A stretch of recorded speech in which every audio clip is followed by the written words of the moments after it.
Okay, so first of all, this is a comparison between two passages, so I would suggest reading both passages before you start these questions. But now let's look at what the question is asking. It says the author of passage 2 and the teachers mentioned in line 5, passage 1 would probably disagree regarding which of the following about Walden. So they're disagreeing about something about this book, Walden. Um, Basically, we have to figure out what's the opinion of passage 2, and then figure out what's the opinion of the teachers in passage 1, and see what are they disagreeing about. Alright, well, in passage 2, I think the main idea can best be summarized by the sentence on line 19, the one that says, at Walden Pond, civilization and industrialization no longer seem threatening. So basically, this guy's opinion is that Walden showed industrialization as not really being a threatening force. Okay.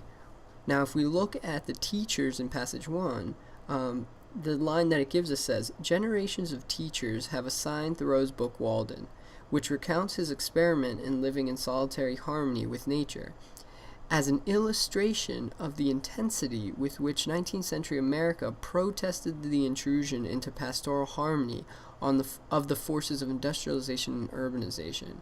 Um, yeah, I mean, that's kind of a hard sentence to understand, but really it's that last piece that gives us the best main idea. The part that says, America protested the intrusion into harmony of the forces of industrialization. So basically, that's saying that America saw industrialization as an intrusion on their harmony, right? So intrusion means like invasion of their peace. Harmony is peace. So the teachers in passage 1 see industrialization as threatening, versus passage 2 doesn't seem industrialization as threatening.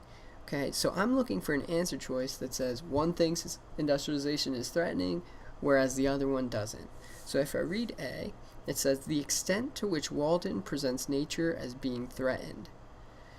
Well, that's pretty close, right? That's exactly what we were kind of talking about. It's a decent answer. I'll probably keep it. Let's go to B. The extent to which Walden successfully recounts Thoreau's experiment in solitary living.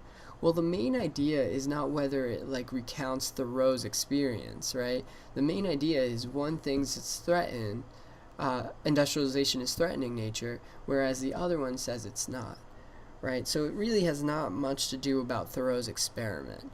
Now C, the extent to which Walden has been considered an important work of literature.